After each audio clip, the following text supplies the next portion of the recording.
Olá, pessoal! Sejam bem-vindos à nossa aula sobre a educação psicomotora. A atividade com o corpo se deslocando de um lado para o outro, sempre com oportunidades de espaço e de interações, oferece às crianças a possibilidade de começarem a dar nome aos brinquedos, aos objetos, passam a se interessar pelas coisas que estão mais distantes e aí o favorecimento ao ato de ficar em pé e caminhar. Elas passam a um outro estágio de desenvolvimento. De uma atividade tônica passa a ter uma atividade prática que se ordena a ação ao movimento. Bom, essas interações com o mundo que cercam a vida do bebê oferecem a ela inúmeras informações que estão dentro e fora do seu corpo. São processos significativos para suas experiências com o mundo e que pertencem ao próprio corpo e ao próprio mundo infantil. Por isso, sempre enfatizamos a importância do trabalho com espelho nesta fase.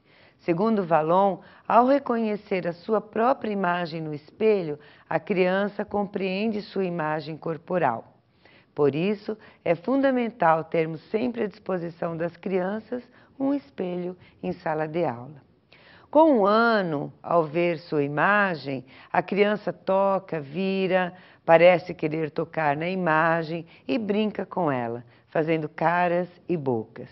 Aos 2 anos, a criança já consegue atribuir a si mesma a imagem refletida.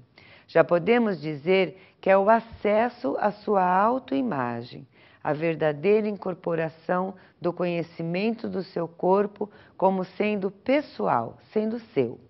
O exercício sensório-motor contribui para a tomada de consciência de si e para a diferenciação de sua pessoa e a do outro. Outras atividades são importantes também para o desenvolvimento da psicomotricidade. Entre elas, podemos citar o freio inibitório. Vocês já ouviram falar? O freio inibitório é a parada de movimentos no tempo e no espaço, para que uma criança interrompa um movimento que esteja executando repentinamente. É muito difícil. Sabem por quê? Porque o controle muscular é importante e indispensável para facilitar futuramente o desenvolvimento da escrita e até da atenção e da concentração.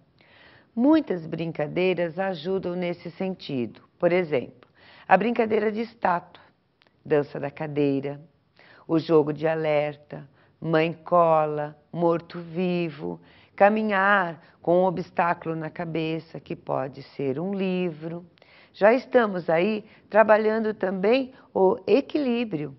Nossa autonomia funcional e independência motora dependem da manutenção de um equilíbrio que ocorre com os diversos componentes psicomotores que estamos considerando. Está sob o controle de mecanismos neurológicos, mas sem que isso implique impossibilidade de controle consciente. Se habitualmente não somos conscientes de que esse controle existe, é porque o adquirimos cedo e sem dificuldades. Podemos dizer que o equilíbrio é muito facilitado no primeiro ano de crescimento, pelo cerebelo. É uma condição dos movimentos e também das ações. O equilíbrio é uma condição básica para todas as atividades motoras, principalmente para a locomoção e para a postura. Temos 2 trabalhos quando nos referimos ao equilíbrio. O primeiro é o equilíbrio estático, sem movimento. É aquela capacidade de manter uma postura sobre uma base.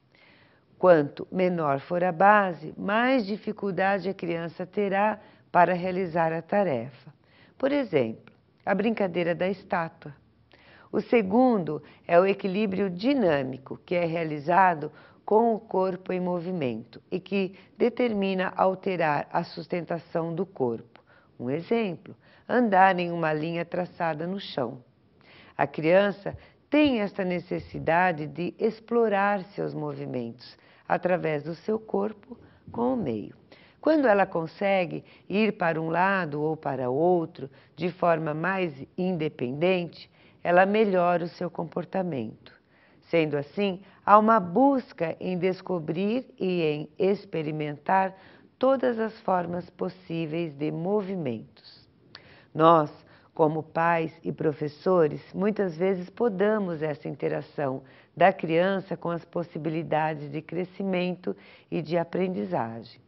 Quando, por conta dos nossos cuidados, pedimos para não subir, não pular, não descer as escadas. Então, o cuidado deve existir sim, mas devemos saber que as interações também são importantes para o desenvolvimento e para o equilíbrio. Então, vamos a uma atividade de exercício psicomotor de equilíbrio? Uma atividade simples. Colocar a criança num espaço que não apresente risco para ela se bater. Por exemplo, um pátio. Fazer uma fila com as crianças agachadas, né? Um a um vão imitar um avião determinando um ponto do espaço e assim, uma por uma das crianças e depois elas vão repetir isso com os olhos fechados, o que dificulta bastante o movimento delas. O professor pode criar outras imitações ou posições, pular com um pé só no chão, com o outro, 2 a 2 e assim por diante. E é evidente que todas essas atividades também vão desenvolvendo a coordenação motora global, que é a atividade dos grandes músculos e que depende também dessa capacidade de equilíbrio postural da criança. É através dos movimentos e das possibilidades e experiências que o indivíduo procura estar no seu eixo e busca sempre um equilíbrio corporal cada vez mais aprimorado e com essas ações vai coordenando melhor seus movimentos e tomando consciência do seu corpo e da sua postura. Quanto maior o equilíbrio, melhor a coordenação de suas ações sobre o mundo. Segundo Lebut, a coordenação motora global consiste em colocar a criança na frente de uma tarefa bem definida, em que deverá encontrar uma resposta através de ajustamentos progressivos, permitindo-lhes, assim, a descoberta de uma nova praxis. A finalidade é a plasticidade do ajustamento, alcançando um certo desempenho motor. O que importa é a pesquisa efetuada pela criança no plano da descoberta, mais do que a realização do gesto propriamente dito. Que imagem bonita que nós vimos, a criança correndo com um grande equilíbrio, utilizando dos braços para melhorar a coordenação global, pois esta é a possibilidade da experimentação e também proporciona à criança adquirir uma correta dissociação de movimentos. Ou ainda, poderemos refletir que a criança deve ter condições de realizar diferentes movimentos ao mesmo tempo e que cada parte do seu corpo é responsável por um comando e um equilíbrio para conservar um gesto. Vamos dar um exemplo. Ao tocar piano, uma pessoa utiliza da mão direita para executar a melodia e a mão esquerda acompanha e o pé direito a sustentação. Então, são 3 movimentos diferentes que trabalham juntos para conseguir uma mesma tarefa, o ritmo. Podemos dizer que a coordenação motora global é o conjunto de todas as habilidades que um corpo pode desempenhar.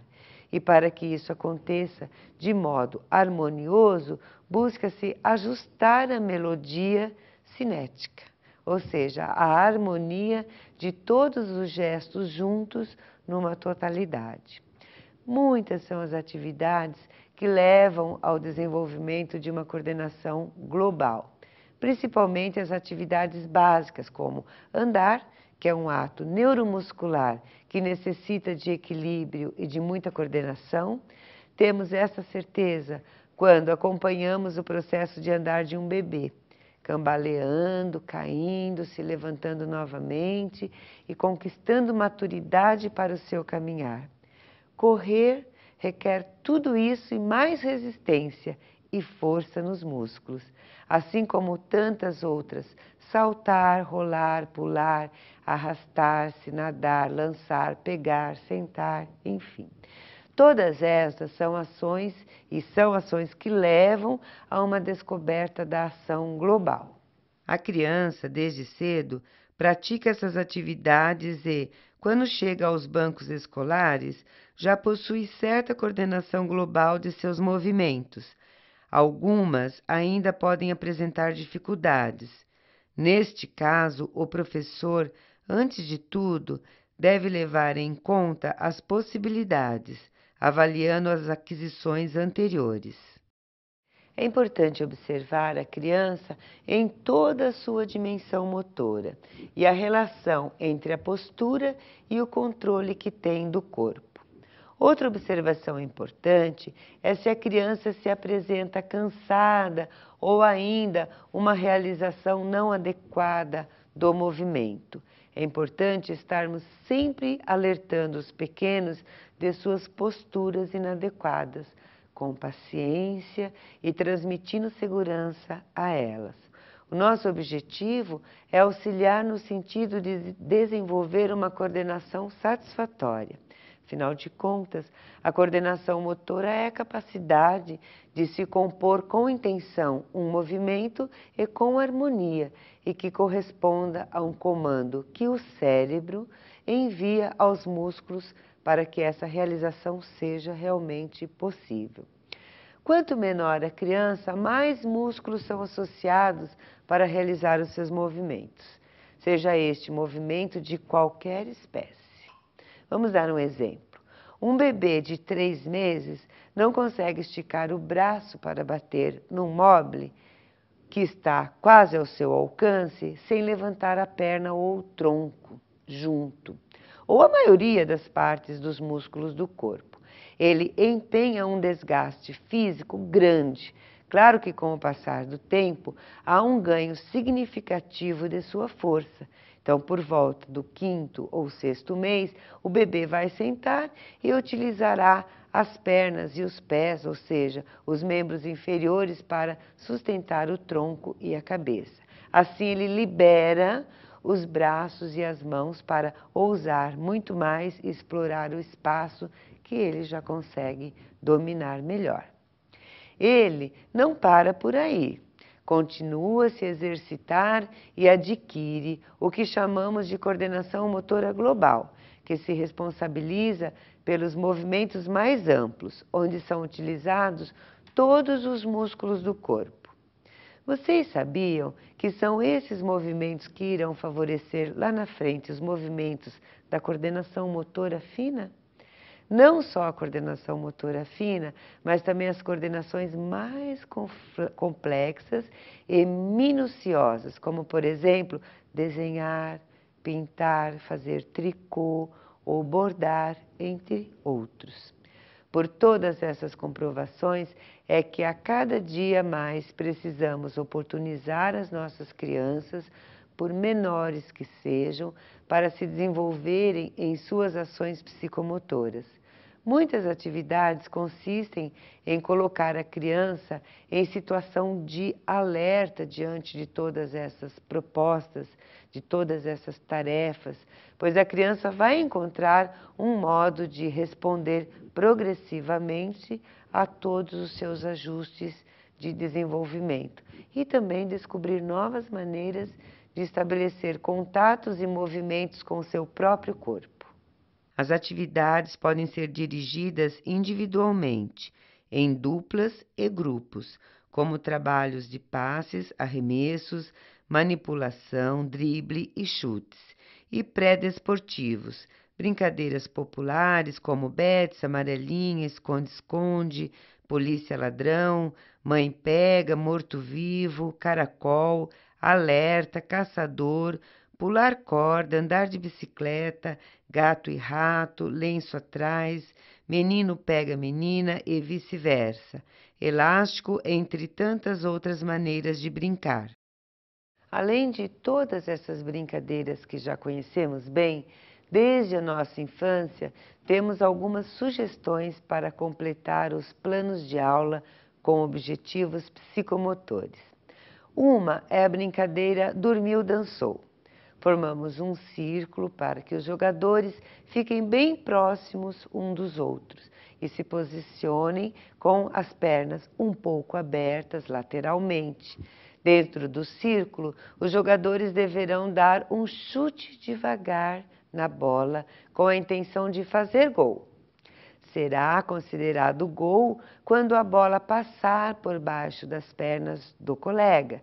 Por isso, os alunos, para se defenderem e evitar o gol, devem interceptar a bola quando ela vem em sua direção e rapidamente tentar surpreender o seu colega, chutando devagar também a bola. O aluno que tomar gol permanece na roda com as pernas fechadas, mas com a possibilidade de efetuar gols ainda. E por hoje ficamos por aqui, desejando bons estudos a todos e até o nosso próximo encontro.